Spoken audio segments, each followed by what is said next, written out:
Greetings once again from the Kenyan teacher. It is our pleasure to present calculations as tested in the year 2021 KCSE Chemistry Paper 1. We start by saying that calculations form a very important component of chemistry. And then we want to review some of the topics within the chemistry syllabus that contains calculations. So starting with Form 1, we have the topic air and combustion, where we do calculate the percentage composition of air by volume. Moving on to Form 2, the topic atomic structure and the periodic table. We have calculation of the relative atomic mass of elements. Form 3, the first two topics are basically mathematical, that is gas laws and the mole. And the moment you are through with the mole is that topic that will never miss to appear in other topics. So we are saying the mole will be applied in all other topics in Form 3. For instance, in nitrogen and its compounds, when we are dealing with nitrogenous fertilizers, there is a section where we apply the mole to help in calculating the nitrogen content of the fertilizers that we have. Then Form 4, we have reaction rates being mathematical. There is thermochemistry. We do have electrochemistry and radioactivity.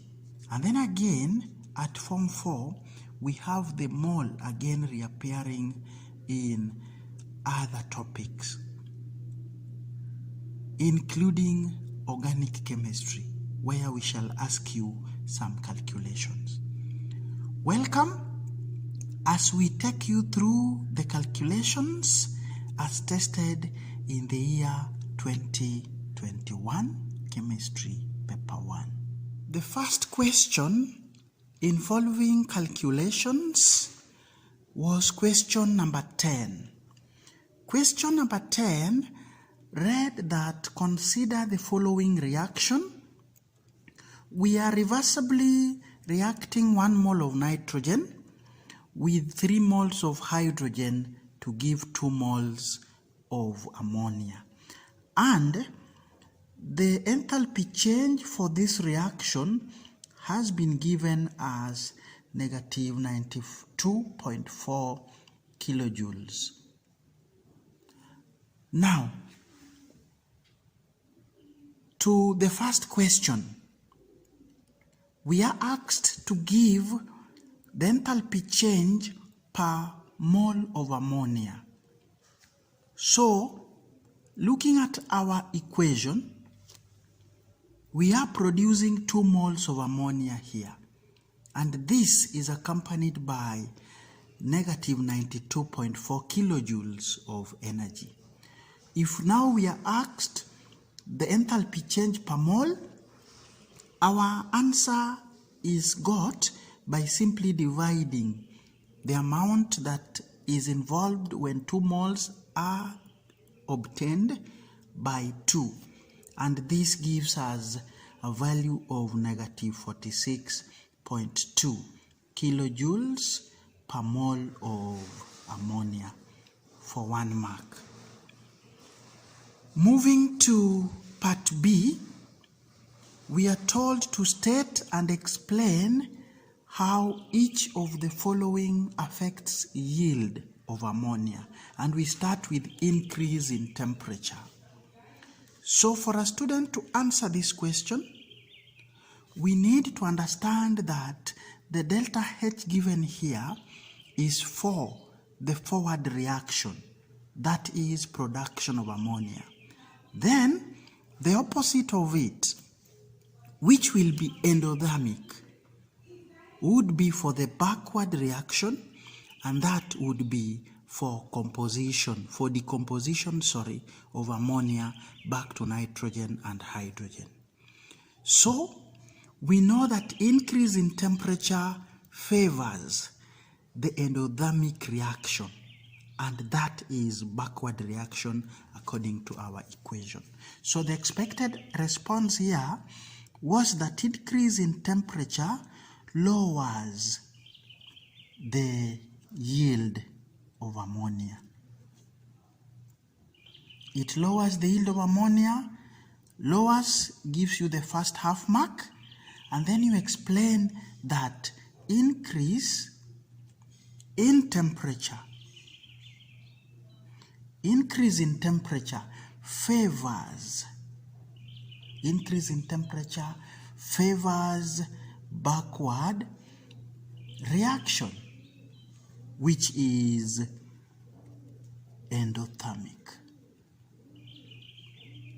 That gives the next half mark, totaling to 1 mark.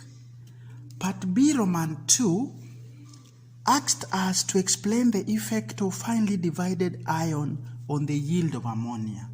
And here, the expected answer is no effect for half mark.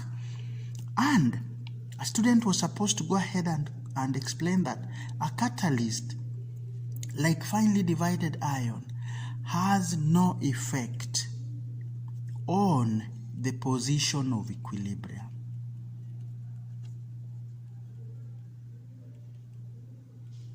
For the next half mark, to give us the 1 mark as demanded by the examiner. So we move on to the next question that had calculations. And that was question number 14. So number 14, the molar enthalpy of solution for potassium sulfate, whose formula is here, we are told is positive 23.8 kilojoules, which means it is endothermic. First question, on the axis provided, draw a labeled energy level diagram for the dissolution process of potassium sulfate in water. So we have energy and reaction progress. So down here, because our reaction is endothermic, we would have our potassium sulfate in solid form being dissolved in water. And then the heat that would accompany this reaction is positive 23.8 kilojoules.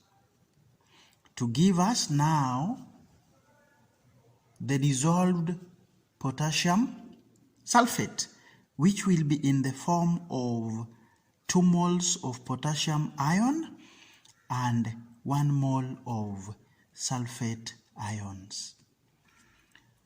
So that is what the examiner expected, and the total marks awarded were 2. So we would give half a mark for getting the right products after dissolution, a half a mark for our solid, and a half a mark for the change in heat content. I want to inform our students that some of these marks awarded by the examiner during setting can be redistributed, like it happened in the year 2021, Chemistry Paper 1. Instead of 2 marks, we awarded 1.5 for that answer. And then for part B, we are being asked in part B to calculate the enthalpy change when 5.22 grams of potassium sulfate is completely dissolved in water. And then we are given the molar masses or the relative atomic masses down here. This was redistributed again for 1.5 marks instead of 1. The half that we denied up there was brought down here. So, to answer our question, we needed to first start by calculating the relative formula mass of our salt, potassium sulfate. And this is 39 multiplied by 2 for 2 potassium atoms. We add to 32 for sulfur, and then 16 by 4 for the 4 high oxygens. Adding these, we get 174 for the first half mark. From here, we are supposed to get moles of our salt. And this you do by dividing the mass given here, 5.22, by the molar mass, and we get 0.03 moles for the next half mark. And we are now asked to find the enthalpy change when 5.22 grams are dissolved. Now up here, 23.8 kilojoules were released or were absorbed when 1 mole was involved. This time round, we are only involving 0.03 moles. So to finalize your answer, you would argue that if 1 mole is able to give us 23.8 kilojoules, how about 0.03 moles? This would give us how much? So cross multiplication gives 0.03 times 23.8 divided by 1, and your answer becomes 0.714 kilojoules for the last half mark, totaling 1.5. With that, we move on to the next question that involved calculations. And this is question number 15. Part A is asking us to state Gay-Lussac's law. This law states that when gases react, they do so in volumes that bear simple ratios to one another. Volumes that bear simple ratios to one another and to the volume of the product if gaseous, of course at constant temperature and pressure. That for 1 mark. Part B, Roman 1. 180 cubic centimeter of nitrogen 2 oxide was reacted with 400 cubic centimeter of oxygen. Write an equation for the reaction. So here we have nitrogen 2 oxide gas reacting with oxygen, and we are able to get nitrogen 4 oxide. Of course, we balance with a 2 on nitrogen 2 oxide and a 2 on nitrogen 4 oxide. For B Roman 2, we shall now use the volumes given there together with our Gay-Lussac's law to be able to answer the question that was tested in B Roman 2. So in B Roman 2, we are asked to calculate the total volume of the gases at the end of the experiment. The first thing that we need is our balanced equation, which we have just written in part B Roman 2. And here it is once again, so that we are able to now use the volume ratios. So 2 volumes of nitrogen 2 oxide need only 1 volume of oxygen, and we shall produce 2 volumes of nitrogen 4 oxide. So according to our question, we were given 180 cubic centimeters of nitrogen 2 oxide and of course excess oxygen at 400 cubic centimeters. So going by these volume ratios, 180 cubic centimeters of nitrogen 2 oxide only needed 180 divided by 2, and that is 90 cubic centimeters of oxygen. So, to answer our question, total volume of the gases, we need to start by volume of oxygen. And already we've gotten it here, 180 divided by 2. That gives you 90 cubic centimeter for the first half mark. We are using the ratio 2:1 according to our balanced equation. From here, we are able to get volume of unreacted oxygen. And this is easy. From 400, we are able to only use 90, and that gives us 310 cubic centimeters of unused oxygen. And how much nitrogen 4 are we getting? According to our ratio, it is 2:1:2. So it means if we use 180 of nitrogen 2 oxide, we will also get 180 of nitrogen 2 oxide. So volume of nitrogen 4 oxide is 180 cubic centimeter. So at the end of the experiment, the total volume will be 180 for the nitrogen 4 produced, added to 310 for the oxygen that was not used. And the answer is 490 cubic centimeters.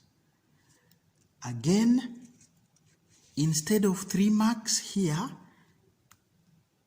there was an award of only 2 marks. The other mark was redistributed to another question. So we move on to the next one, where calculation also appeared. Next question, testing on calculation, is question number 19 of chemistry paper 1 for the year 2021.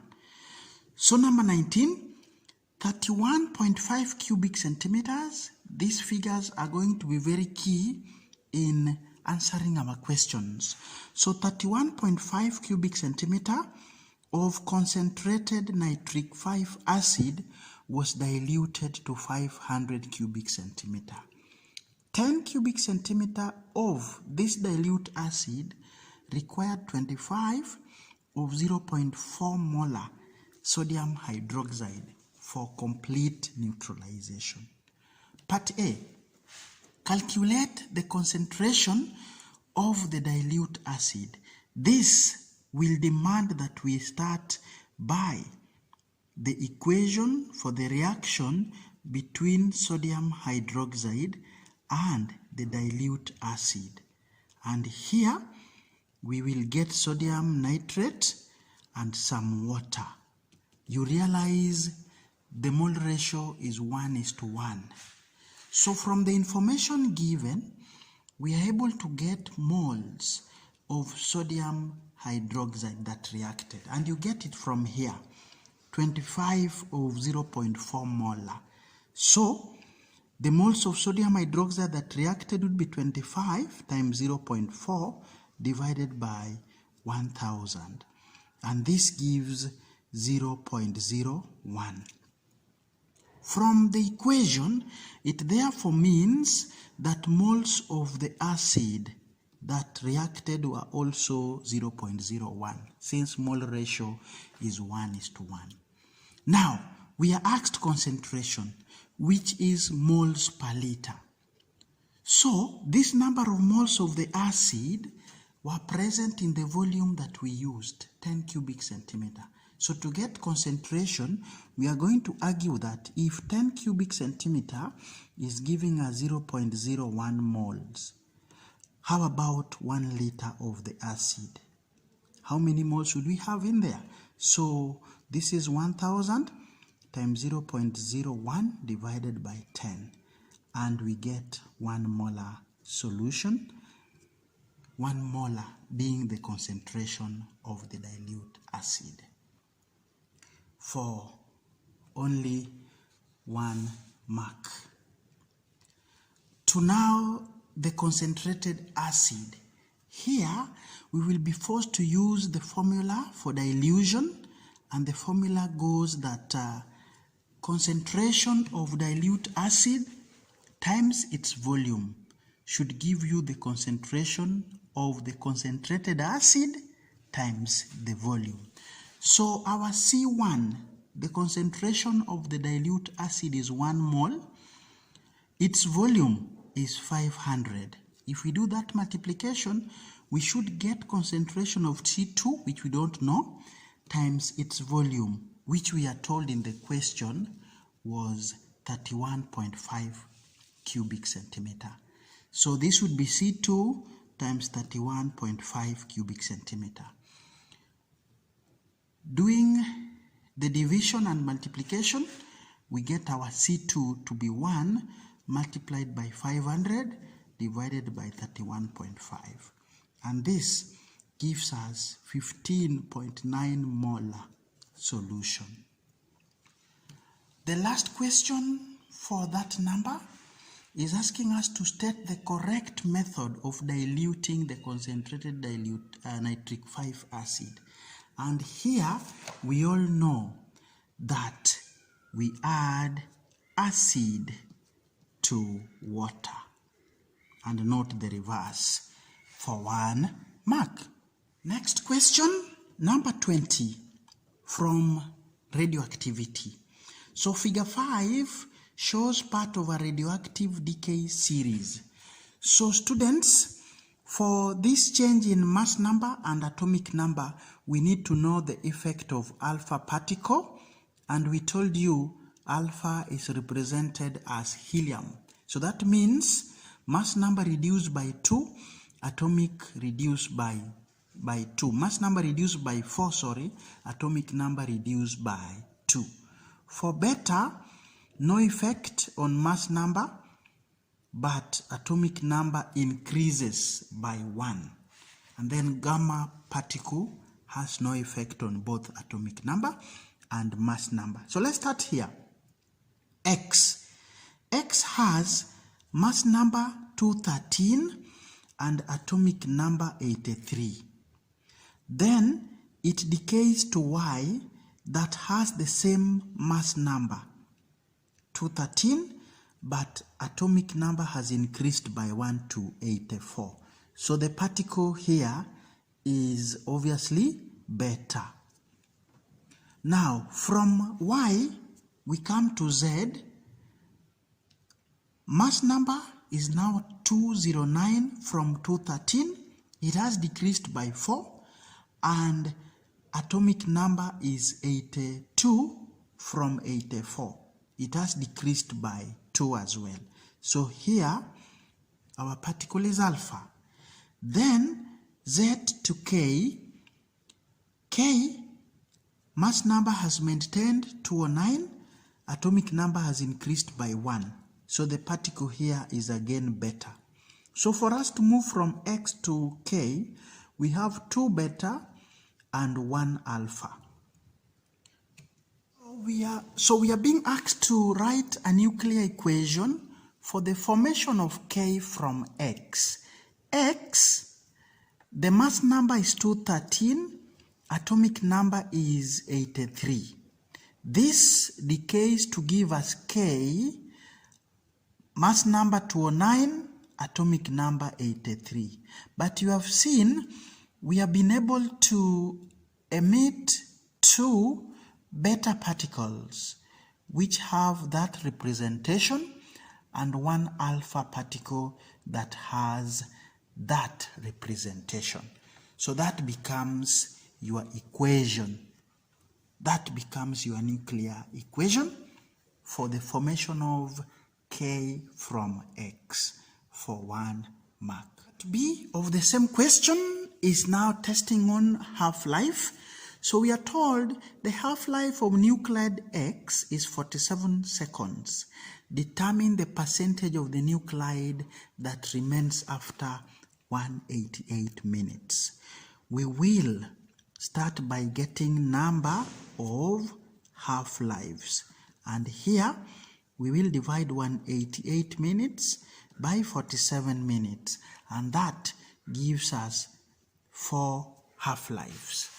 So, if we started at 100%, for the first half-life, we shall decay to 50% of the original mass. After 50, second half-life will take us to 25%. After 25, the third half-life will move us to 12.5% of the total mass, and fourth half-life finally gives us 6.25%. And that becomes our answer.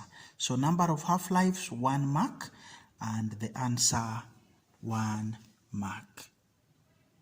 Total 2.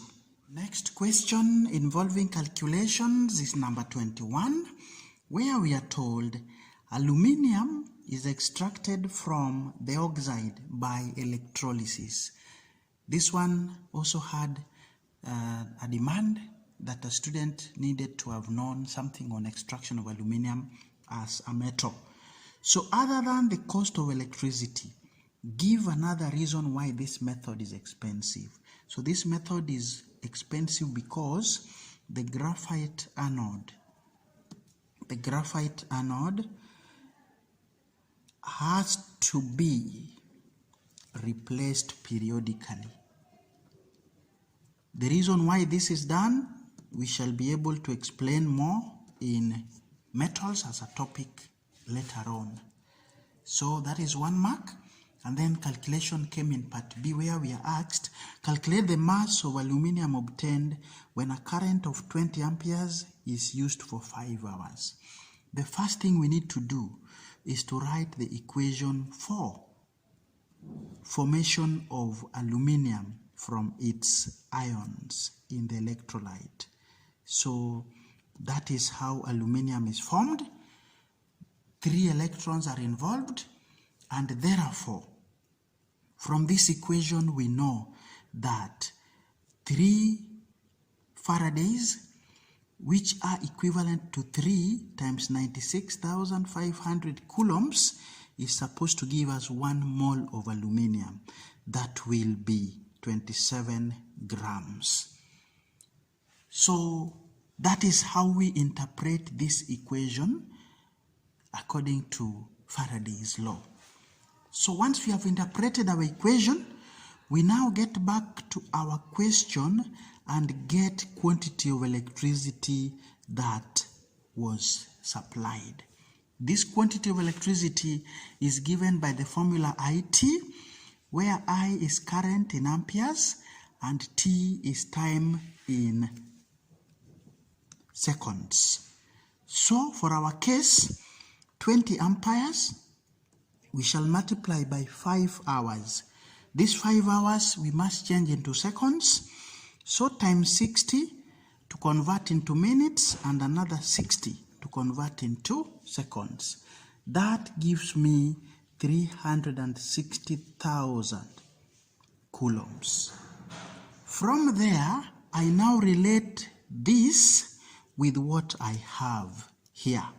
So I will ask myself, if 3 times 96,500 coulombs is able to give me 27 grams, how many grams will I deposit with the quantity of electricity that I have calculated according to the values given in the question?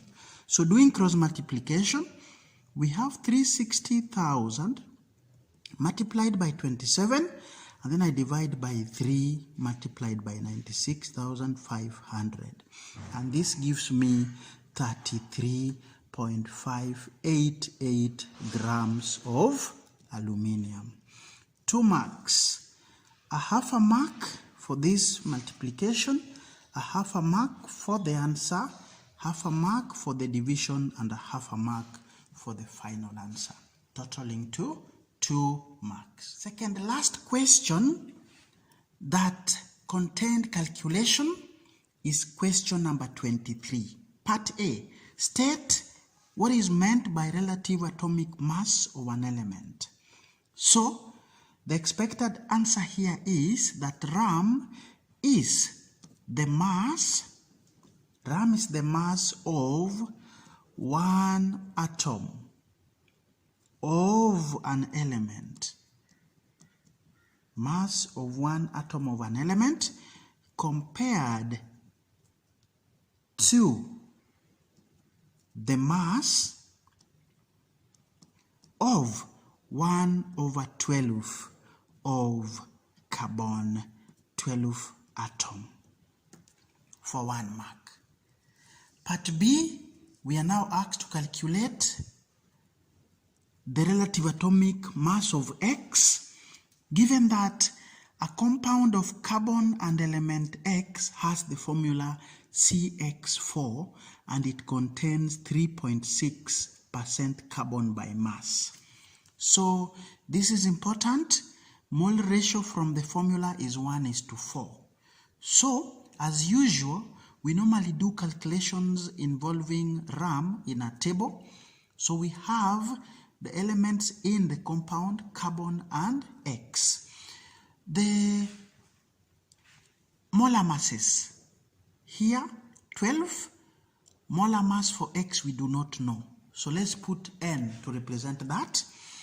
For the masses, I have 3.6 here for carbon, and for X, I will have 100 minus 3.6, and that gives me 96.4. Now, for the number of moles, for carbon, it is mass 3.6 divided by molar mass. For X, it is 96.4 divided by N molar mass. Then, for mole ratio, or even before I get to mole ratio, this one here I can get 0.3. But this one on this side, it is impossible to calculate, so I leave it as 96.4 to N. And then, from our formula, our mole ratio is supposed to be 1:4. So, I'm supposed to do the division 96.4 over N. If I divide by 0.3, I'm supposed to get 4. Because when you do mole ratio, you divide each number of mole by the smallest. And in this case, the smallest is 0.3. So, we are easily going to get N when we carry out this simple arithmetic.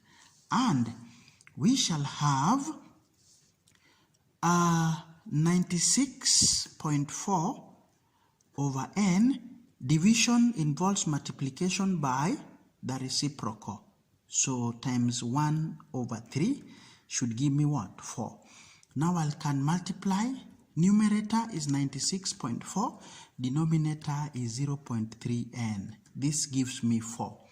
Now when I cross multiply, I get 1.2 N is 96.4.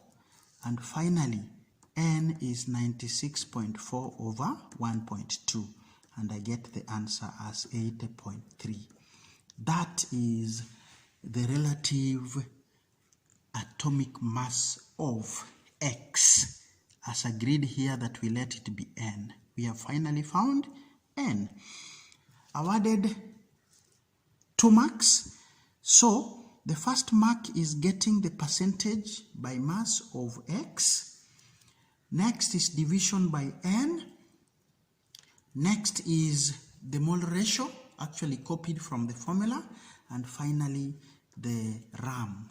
And here, don't give units. You leave it because RAM is relative. It doesn't have any units. Last question involving calculations was number 26, where we are told hydrazine, and the examiner was very, very generous to even open up for us the structure of hydrazine so that we're able to see the bonds as they are. So we are told hydrazine, whose open structure is here, is used as fuel in rockets. So we are supposed to use the bond energies in table 2 here to calculate the enthalpy change for combustion of hydrazine, whose equation was also given here. Hydrazine burning in oxygen to form nitrogen and water. So we are supposed to calculate the the enthalpy change for the reaction using the bond energies. So we shall start with the amount of energy spent on breaking the bond here and the bond in oxygen. And then we shall also get the amount of heat released when we form the bonds in nitrogen and the bonds in water. So we start with our hydrazine. And a student should know that hydrazine has 4 bonds for NH. We have 1, 2, 3, and 4. And then it also has 1 bond for NN. So, going straight into our calculations, let's go to the bonds broken. Bonds broken. From our hydrazine, we are able to get 4 NH bonds. So what I do is to multiply the NH bond, which is going to be positive 388 times 4. Why positive? Is because bond breaking energy is an endothermic process. So that gives me positive 1552. Again, I need to break the bond in NN that is still in hydrazine. So for this case, I will have only 1 multiplied by 163. Of course, positive, when I add here 163, I'll be able to get now the total bond energy to break hydrazine. But then I still have oxygen here. So for oxygen, I will only have the double bond, O double bond, because it's O2. So that is 496. So I'll have 1 times positive 496. If I add the total, I get my bond breaking energy as positive 2211. What about the bonds formed?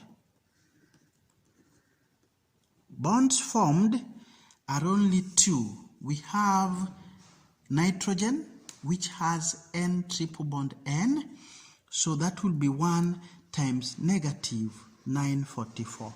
Why negative? Is because bond formation is an exothermic process.